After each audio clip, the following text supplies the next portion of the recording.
Gracias a todos por su presencia en la presentación de este documento que recoge la propuesta del Círculo de Empresarios sobre la reforma de la fiscalidad, una de las reformas urgentes para garantizar el futuro del crecimiento, la inversión y el empleo en nuestro país, que impulse la recuperación económica. Empezaré por decirles a ustedes que tienen a su disposición tanto el documento como la nota de prensa en la web del Círculo de Empresarios. Me acompaña en la mesa Alberto García Valera, presidente del Grupo de Trabajo de Fiscalidad del Círculo de Empresarios, grupo que con el apoyo del staff ha elaborado la propuesta que hoy les presentamos. Desde hace ya muchos años, el Círculo de Empresarios viene insistiendo en la necesidad de una reforma fiscal que impulse la competitividad y el crecimiento. Es un tema al que hemos dedicado muchas horas de reflexión a lo largo de estos años y que los distintos gobiernos nunca han querido abordar de forma integral. En los últimos años, los cambios fiscales que se han venido llevando a cabo en nuestro país han tenido básicamente una motivación recaudatoria y no se ha dado prioridad al crecimiento de la economía y al aumento de la eficiencia del gasto público. Necesitamos disponer de un marco fiscal estable que establezca de forma clara y objetiva el nivel de gasto que puede asumir la sociedad española y cómo sufragarlo. El reciente libro blanco de los expertos convocados por el Gobierno para estudiar la reforma tributaria nos lleva en dirección contraria. Dirección contraria a la que requiere nuestro país para ganar competitividad, porque tiene como único propósito proponer una subida generalizada de impuestos. Nosotros queremos un sistema tributario simple, transparente, eficiente, estable y neutral, que promueva la libertad económica y que no sea obstáculo para la iniciativa empresarial y la prosperidad de los ciudadanos. Subir impuestos es ir en contra de lo que aconseja el sentido común, sobre todo en la actual situación de incertidumbre en la que vivimos. Las subidas de impuestos no harán sino ralentizar la recuperación económica y la recuperación del empleo.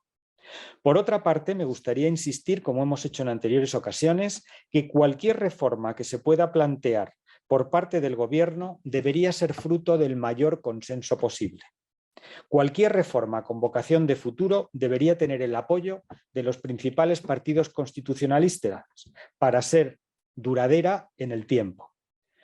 Una reforma fiscal debe construirse sobre un gran pacto de Estado y no debe ser un vehículo para resolver disputas entre los miembros del Gobierno.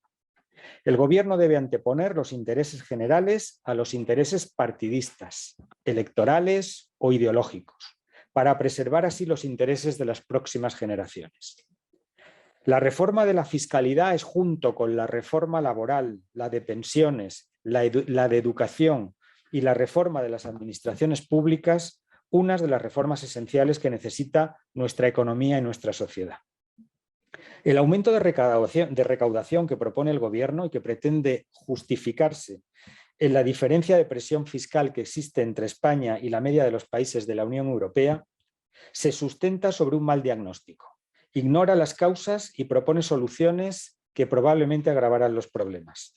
El esfuerzo fiscal que soportan los contribuyentes españoles es ya superior al que soportan sus vecinos europeos, como también lo es el desempleo o la economía sumergida.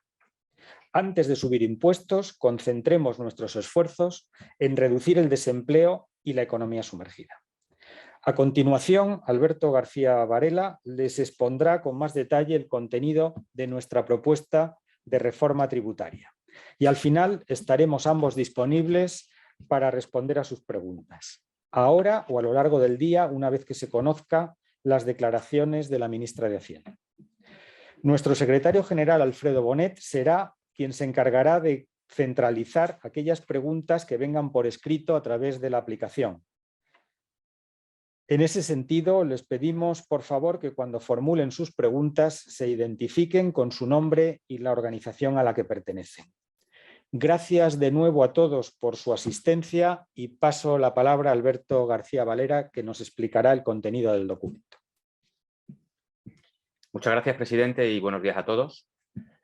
Como bien ha indicado el presidente, el documento del Círculo de Empresarios titulado como una reforma tributaria que impulse la competitividad tiene por objeto el planteamiento y desarrollo de un sistema tributario simple, transparente, eficiente y neutral. Un sistema que dé cumplimiento al mandato constitucional de equilibrio presupuestario, que asegure el futuro reequilibrio presupuestario de nuestro país y en el que la configuración se realice a la inversa de como se ha planteado hasta la fecha. Un sistema en el que determinemos la capacidad recaudatoria o la capacidad de pago que tenemos los contribuyentes para a partir de ahí ser capaces de diseñar el estado del bienestar que podemos permitirnos. En ese contexto, insistimos en la necesidad de asegurar la máxima eficiencia del gasto público, procediendo a la evaluación de su eficiencia y, en este sentido, desarrollando la actividad evaluadora de la AIREF con su Spending Review y con la nueva división de evaluación del gasto público, que analice las causas que nos han llevado precisamente a una situación de deuda pública muy superior a nuestro PIB, con el 120% en 2020 y el 119% en 2021, o con una carga financiera tan pesada que dificulta el cumplimiento de los compromisos propios de un estado del bienestar. En ese contexto, los análisis desarrollados hasta la fecha y de forma muy concreta, el libro blanco para la reforma fiscal planteado recientemente por el Comité de Personas Expertas ha insistido como elemento central en la presión fiscal, en la recaudación sobre PIB que existe en España en comparación con la media de la Unión Europea. Si bien no se ha detenido en el examen detallado de las causas que lo gestionan y que fundamentalmente podríamos centrar en torno a tres. Una referida precisamente a la mayor progresividad de nuestros sistemas, con unos tipos marginales en IRPF o un tipo general de IVA que está en el entorno de la media de la propia Unión Europea. Otro segundo estaría relacionado con la alta tasa de paro de nuestro país. Y en tercer lugar, por la propia economía sumergida y los índices de economía sumergida que existen en España.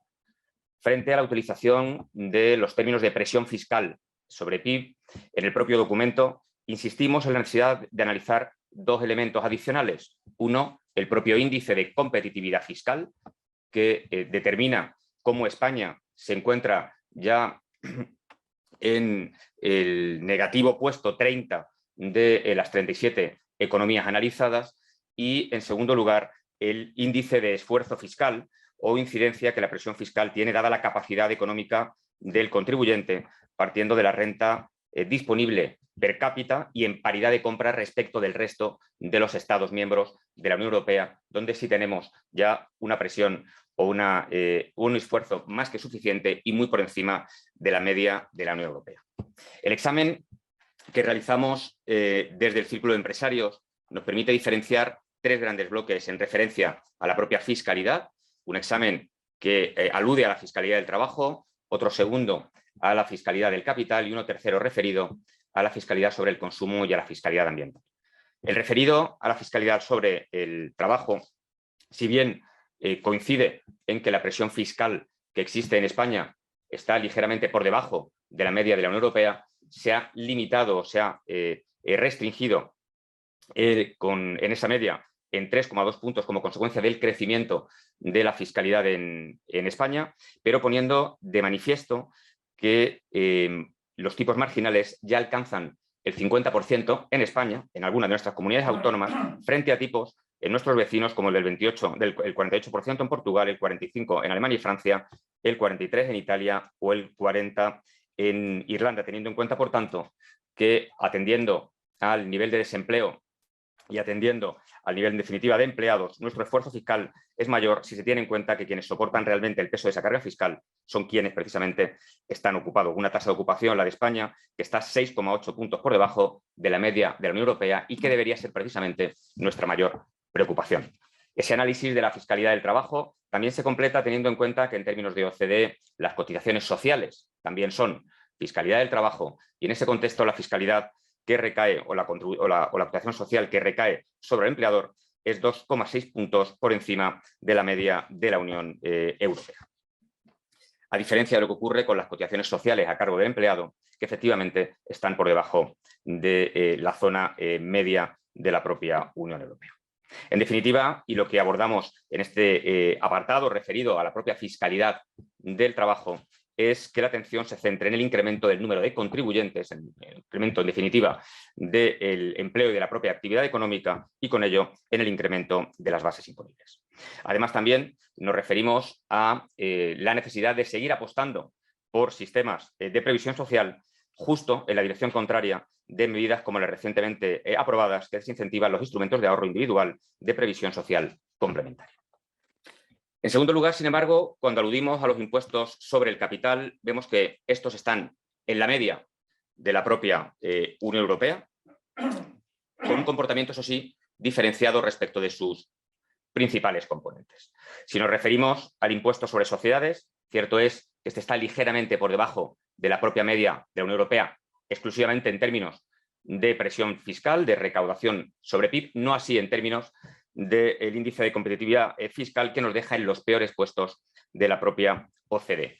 En todo caso, debe tenerse en cuenta que ya ese diferencial de presión fiscal se ha visto suficientemente minorado, teniendo en cuenta que los datos que nos da Eurostat a fecha de hoy son los del año pasado y no tiene en cuenta las subidas que se han producido tanto en la limitación del dividendo de fuente nacional o extranjera o en el establecimiento del tipo mínimo del 15%.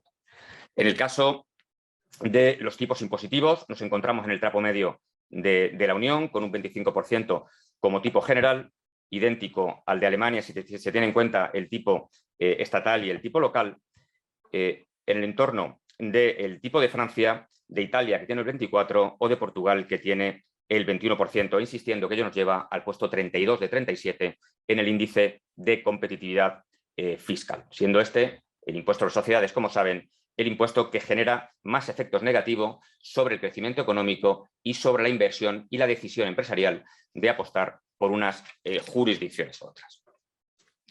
Si nos referimos dentro de las rentas del capital a la imposición sobre el patrimonio, las sucesiones y donaciones y las propias ganancias de capital en la esfera de las personas físicas, apostamos por un impuesto sobre patrimonio que desaparezca del sistema tributario español, como ocurre en la generalidad de nuestros estados vecinos y al mismo tiempo competidores, y por un impuesto sobre sucesiones y donaciones que establezca altos márgenes de exención, tal como ocurre también en nuestros estados vecinos, diferenciándonos con ello de la propuesta de los expertos que abogan por el mantenimiento de ambas figuras y en particular de la del impuesto sobre patrimonio, estableciendo tipos mínimos para todas las comunidades autónomas. Si nos vamos al tercero de los capítulos, el referido a la imposición sobre el consumo, en este contexto debemos destacar cómo mientras que en Europa desde el inicio de la década la presión fiscal se ha mantenido estable en la imposición sobre el consumo, fundamentalmente sobre el IVA, en el caso de España esta presión fiscal se ha incrementado hasta en un punto sobre PIB.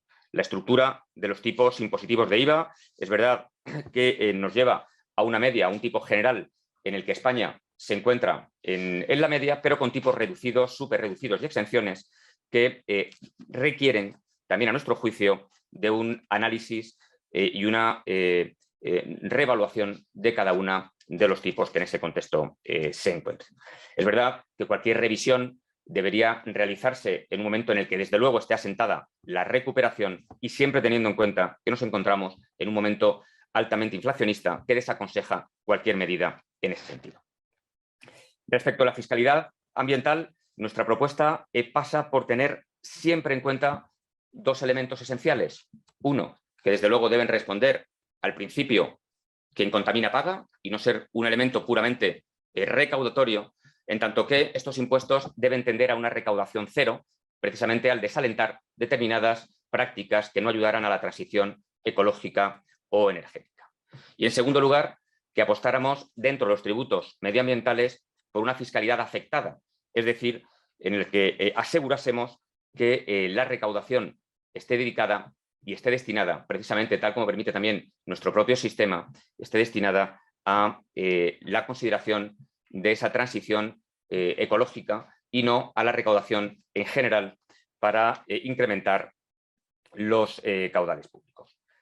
Termino refiriéndome a las recomendaciones que pasan por ser un decálogo que básicamente recoge las siguientes medidas. La política fiscal de favorecer el crecimiento y la competitividad para fomentar ahorro e inversión. Todo debería pasar por una reducción del gasto público ineficiente después de evaluar precisamente su eficiencia.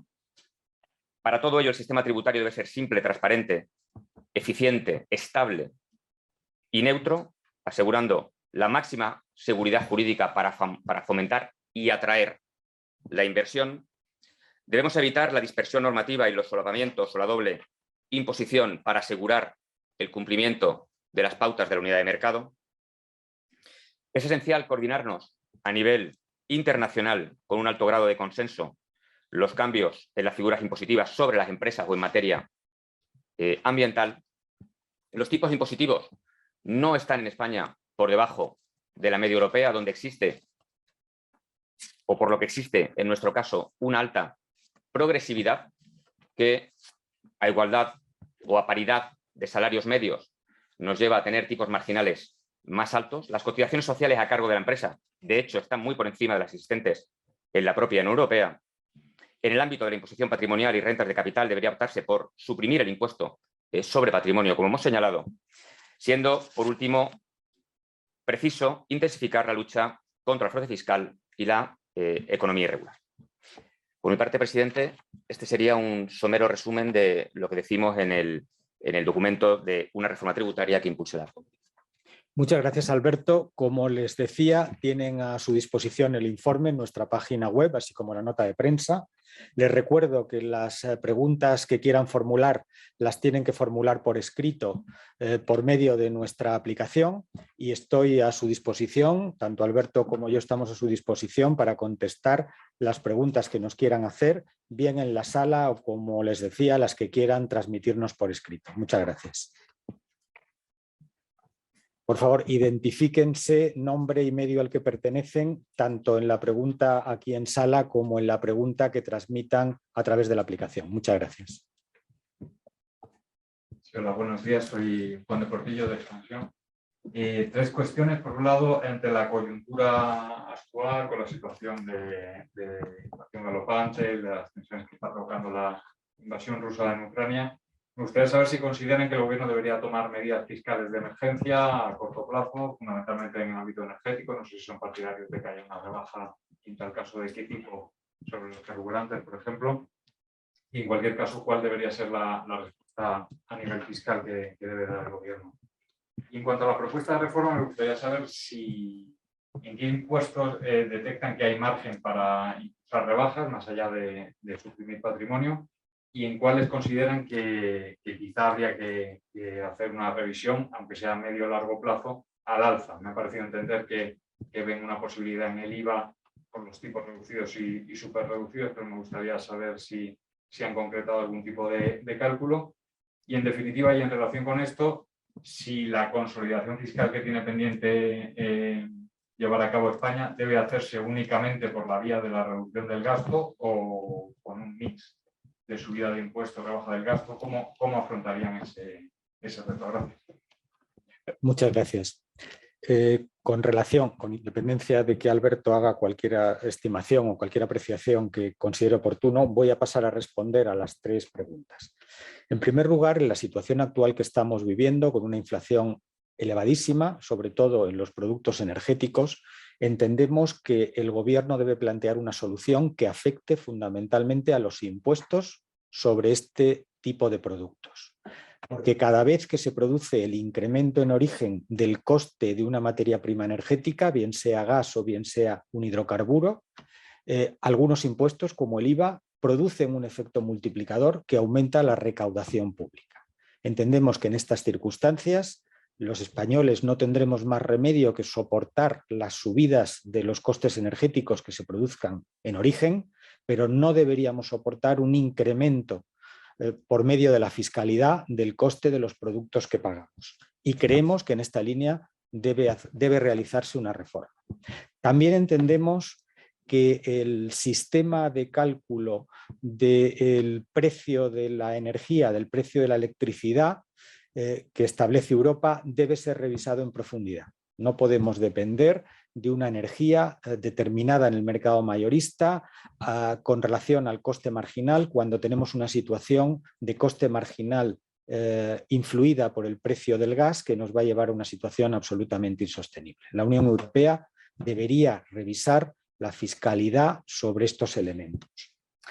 Con relación a las reformas que estamos planteando y dónde se puede incrementar la recaudación, nosotros estamos defendiendo que el incremento de la recaudación debe producirse por la vía del aumento de las bases imponibles. Es decir, en España las personas, los contribuyentes que pagan impuestos, pagan individualmente más impuestos que sus homólogos ciudadanos europeos. El problema que tenemos en España es que durante los últimos 30 años hemos mantenido tasas de desempleo del 15%. Si España consiguiera reducir el desempleo al nivel medio de los países europeos, tendríamos una recaudación total muy, muy superior. Creo que es aquí donde debemos concentrar nuestros esfuerzos, en conseguir que los ciudadanos españoles trabajen, o que el número de ciudadanos españoles que trabajen sea superior, y gustosamente estos ciudadanos estoy seguro que contribuirán con sus correspondientes impuestos al sostenimiento de los gastos públicos. Con relación al IVA, lo que estamos planteando, no en este momento con una situación de inflación muy alta, que se vería agravada por un cambio de los tipos impositivos a aplicar sobre determinadas bases, sino más adelante, cuando la economía esté recuperada, consideramos que es posible que nos planteemos en nuestro país la reasignación de tipos de IVAs en función de los productos que tengan que ser gravados, pero atendiendo las peculiaridades de nuestro mercado. El Producto Interior Bruto español es muy dependiente del turismo, gravado con tipos reducidos en toda Europa, y las subidas de determinados tipos en determinados productos tendrían o podrían ocasionar un significativo daño sobre la economía. Debemos hacerlo con prudencia, no perjudicando nuestra economía y cuando sea posible desde el punto de vista temporal para no provocar inflación. Por último, entendemos que los impuestos medioambientales también deben ser revisados, pero como explicaba el presidente de nuestro grupo de trabajo, no con el propósito de recaudar más, sino de acabar dentro de 30 años recaudando cero. Es decir, tienen que cumplir su objetivo, es desincentivar la utilización de determinados productos o servicios que perjudiquen la calidad medioambiental en la que vivimos, de nuestra economía.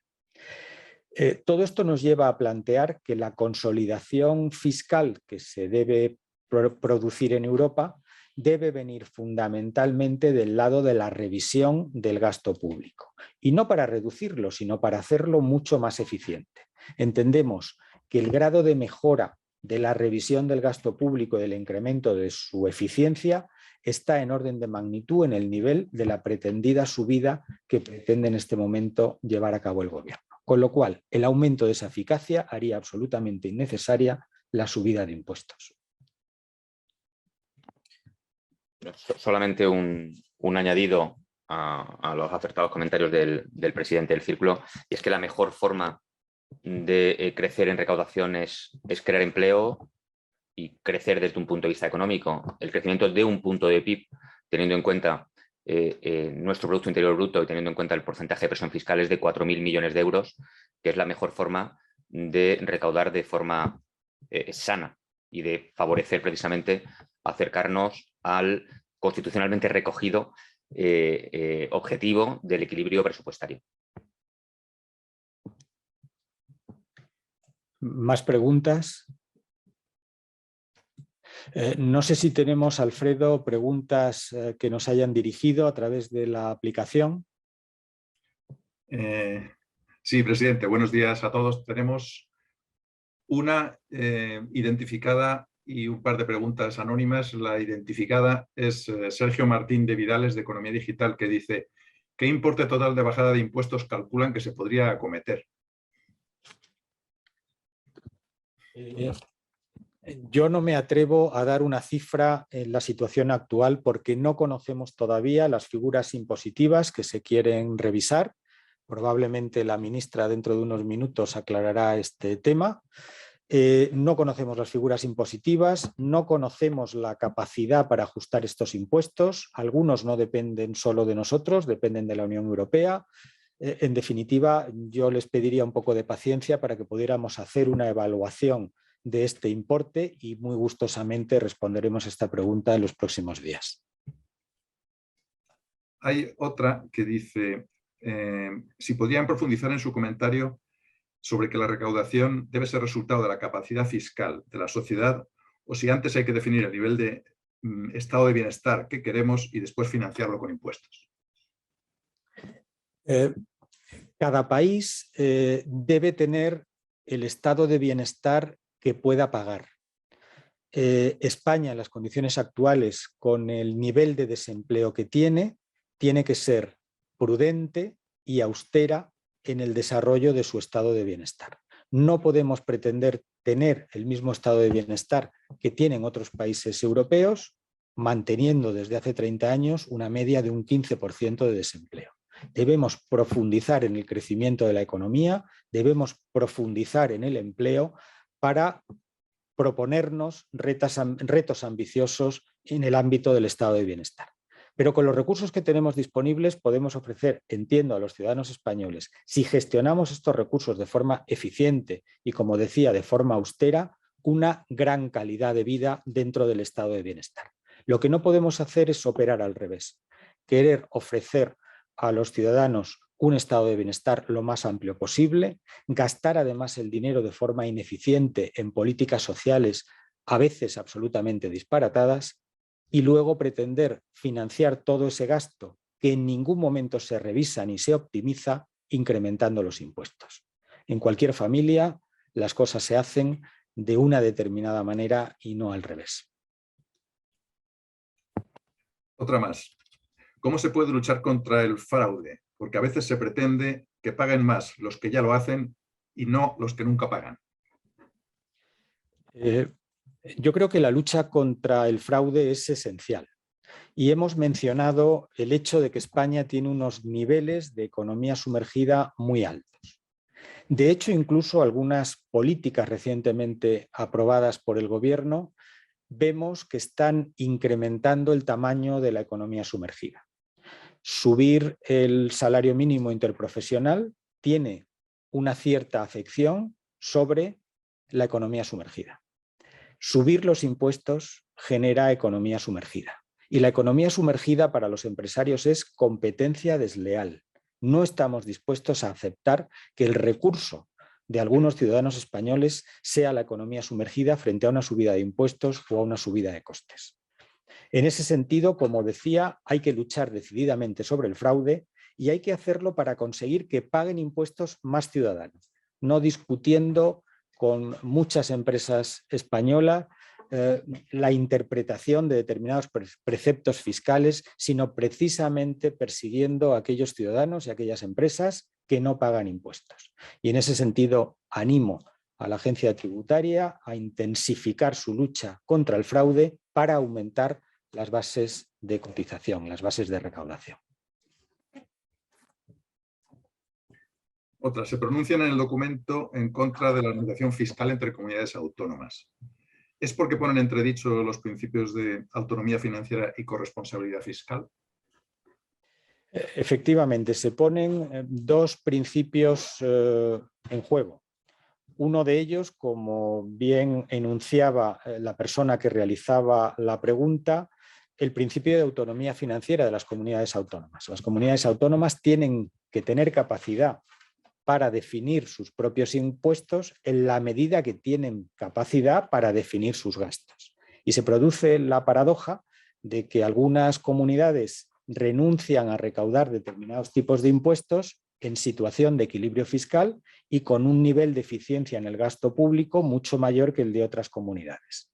Obligar a una equiparación del efecto recaudador de determinados impuestos a las comunidades autónomas significa quitarles ese principio de independencia y además obligarlas a recaudar sobre figuras impositivas que ya no existen en Europa. De hecho, el impuesto de patrimonio, por ejemplo, no existe en ningún país de Europa como tal. Existe en algunos países en sustitución del impuesto sobre ganancias de capital, pero en ningún país coexisten ganancias de capital sucesiones y donaciones y patrimonio simultáneamente. El único país de Europa en el que coexisten estos tres es España.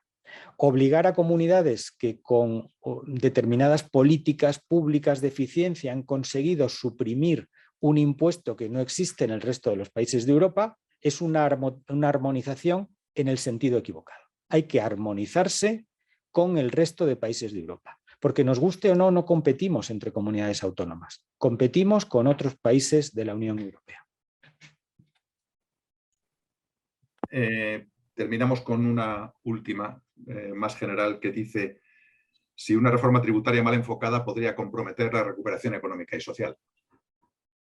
Yo creo que la respuesta es evidente. Sí, una reforma tributaria mal diseñada va a perjudicar sobre todo el empleo, el crecimiento y la creación de riqueza en nuestro país. Y como consecuencia hay que ser muy prudentes en las reformas tributarias para llevarlas a cabo en el momento adecuado y, como decía durante mi intervención, buscando un consenso amplio entre partidos del espectro central del panorama político, de forma constructiva, pensando en las generaciones futuras y no pensando en la inmediatez del aumento de la recaudación.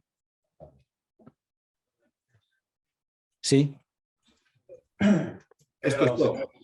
Perdón. Muchas gracias, Alfredo. Tenemos una pregunta en la sala. Pedro González de Atalayar. Simplemente una apreciación, o ¿qué les parece? Que el jefe de los expertos que asesoran en esa reforma tributaria haya prácticamente maldecido una de las afirmaciones de las cuales estaban convencidos casi todos los españoles, la de que el dinero está siempre mejor en el bolsillo del ciudadano que en los del Estado. Es evidente que nosotros pensamos que el dinero debe estar en el lugar donde corresponde estar el dinero, en el bolsillo de los contribuyentes, y que el Estado actúa para proporcionarnos servicios y políticas sociales en beneficio de todos, y como consecuencia el contribuyente debe ser respetado, debe ser el centro, el cliente de la política tributaria del Estado. Y como consecuencia hay que respetar al ciudadano, hay que respetar al contribuyente, hay que prestar servicios de calidad ajustados a las necesidades y hay que dejar el dinero donde debe estar. No sé si Alberto quiere añadir alguna cosa más. Coincido absolutamente. Muchas gracias. ¿Alguna pregunta más? Adelante. ¿Qué tal? Bruno Pérez de ABC. Bueno, igual la pregunta que hago ya la ha formulado ahí antes, pero más allá de una reforma tributaria, del objetivo de fondo, ¿no? de la propuesta de reforma tributaria que plantean, ¿consideran que en un contexto como el actual, con las incertidumbres que hay sobre la recuperación y también pues el nuevo panorama, ¿no? que se dibuja después del conflicto en Ucrania, harían falta algunas medidas fiscales de contingencia para tratar de estimular la actividad económica de alguna manera o amortiguar el golpe? ¿Y cuáles serían, en su opinión, las más urgentes en este contexto? Pido disculpas a todo el mundo, también los que están escuchando, por si ya han formulado esta pregunta antes. Muchas gracias. Efectivamente hemos tratado esta cuestión, pero quiero insistir en que en este momento parece prudente revisar la fiscalidad sobre los productos energéticos para que la subida del coste en origen de estos productos no aumente la recaudación del Estado, que se formula en algunos impuestos como porcentaje del coste de estos productos. Y al mismo tiempo invitamos tanto a España como a la Unión Europea a revisar las fórmulas por las cuales se calcula el precio de la electricidad en los mercados mayoristas, porque entendemos que las circunstancias actuales justifican una revisión, sobre todo una revisión que también permita la bajada de los impuestos que se recaudan cada vez que se forma el precio de uno de estos bienes energéticos. ¿Han hablado de figuras concretas? Hemos hablado de las figuras relativas a los precios de la energía en el mercado mayorista, limitar los derechos de emisión de CO2, que tienen un precio en este momento absolutamente excesivo, y también podemos hablar de la limitación del IVA, de aquellos impuestos que se aplican proporcionalmente a los costes en el sector energético, como pueden ser, por ejemplo, los aplicables al gasoil, sobre todo al transporte de mercancías y eventualmente también en algunos casos al transporte de personas.